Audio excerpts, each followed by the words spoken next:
আসসালামু আলাইকুম। আমাকে জিজ্ঞেস করছিলেন কমেন্টে বেশ কয়েকজন, আমি বেশ কয়েকদিন পরে ভিডিও দিছি যেহেতু, সো কয়েকজন আমাকে জিজ্ঞেস করছেন যে ভাই রেজিস্ট্রেশন নিয়ে আপডেট কী। তো রেজিস্ট্রেশন নিয়ে যদি আপডেট জানতে চান ভাই, আপডেট হচ্ছে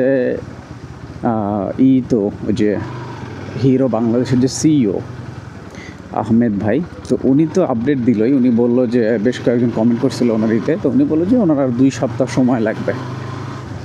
তো 2 সপ্তাহ, এটা হচ্ছে উনি জানাইলো মনে হয় 2-3 দিন আগের ঘটনা, যে 2 সপ্তাহ ওনার আরও সময় লাগবে রেজিস্ট্রেশনের এই ঝামেলাটা শেষ করতে। এটা হচ্ছে ওনার পক্ষ থেকে আপডেট, সো ওইটাই অফিসিয়াল আপডেট। আর আমার থেকে যদি আপডেট জানতে চান, আমি ভাবছিলাম হয়তো বা এটা শুধু আমার ক্ষেত্রেই দেরি হচ্ছে। হ্যাঁ, এই জন্য আমি বেশ দৌড়ঝাঁপ করছিলাম। আমি হিরোর যে অফিসিয়াল নাম্বারে কল দেওয়ার ট্রাই করি, তারপরে হচ্ছে আমি যে শোরুম থেকে গাড়ি কিনছি সেখানে কল দেওয়ার ট্রাই করি, কিন্তু আলটিমেটলি তো জানেন সিচুয়েশন যেটা ওইটাই। সেটা হলো যে ওনারা এখনও ওনাদের সিকেডি পেপারস হয়তো বা অ্যাপ্রুভাল বা এরকম যে ব্যাপারগুলো আছে ওটা অ্যাপ্রুভাল করাতে পারে নাই। এই হচ্ছে হলো আপডেট। কিন্তু এই ব্যাপারটা নিয়ে ভাই আমি আসলে খুবই ফ্রাস্ট্রেটেড।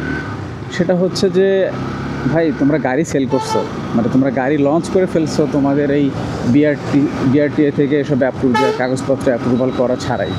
কেন ভাই, এটা কেন করতে হবে?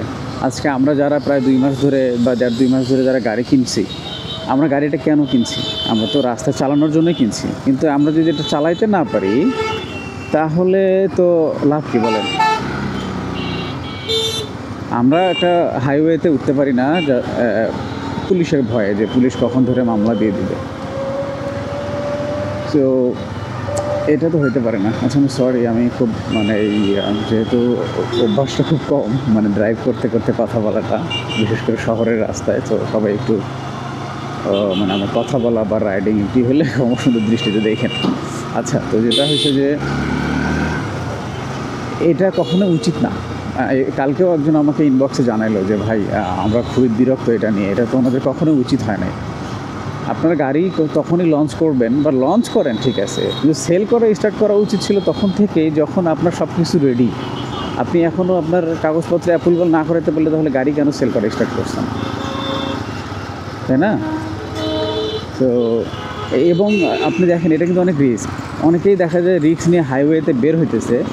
বের হওয়ার কারণে পুলিশ, কিন্তু ওনারা জানে পুলিশের ভয় আছে এবং পুলিশকে লুকায় চালাইতেছে। এখন কোনো কারণে দেখবেন যে পুলিশ সামনে চেকপোস্ট দিয়ে রাখছে, কিন্তু রাইডাররা কি করে, যে পুলিশের ভয়ে ধরেন যে পালায় যাওয়ার চেষ্টা করে। আর পালায় যাওয়ার চেষ্টা করলে কী হবে ভাই বলেন? অনেক ক্ষেত্রে কিন্তু আমরা দেখি যে অ্যাক্সিডেন্টের ঘটনা ঘটে পালায় যাওয়ার চেষ্টা করার সময়। তো এই যে অনেকগুলো রিস্ক এখানে পড়ে আছে। আবার কিছুদিন আগে আমরা দেখছি যে একটা বাইকারকে 20,000 টাকা মামলা দিছে তার রেজিস্ট্রেশন ছাড়া, সে বাইক চালানোর কারণে। যদিও এটা এই বাইক ছিল কিনা আমি শিওর না, ওটা হয়তো অন্য কোনো বাইক ছিল। তো রেজিস্ট্রেশন ছাড়া বাইক চালানোটা কিন্তু বাংলাদেশের আইনে এটা একটা অপরাধ। হ্যাঁ, অনেকেই যদিও বলে থাকেন আপনারা, অনেকেই যে না, টাকা জমা দেওয়ার স্লিপ দিয়ে বা কাগজ দিয়ে হচ্ছে বাইক চালানো যায়, বাট এইটা আসলে সঠিক না। আপনি পুলিশের সামনে পড়লে পুলিশ আপনাকে মামলা দিয়ে দিবে।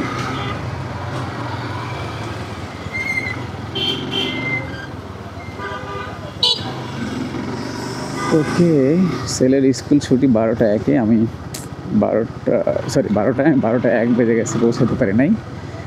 তো যারা রেজিস্ট্রেশন নিয়ে আপডেট চাইছিলেন, এই ছিল হচ্ছে আমার কাছে আপডেট।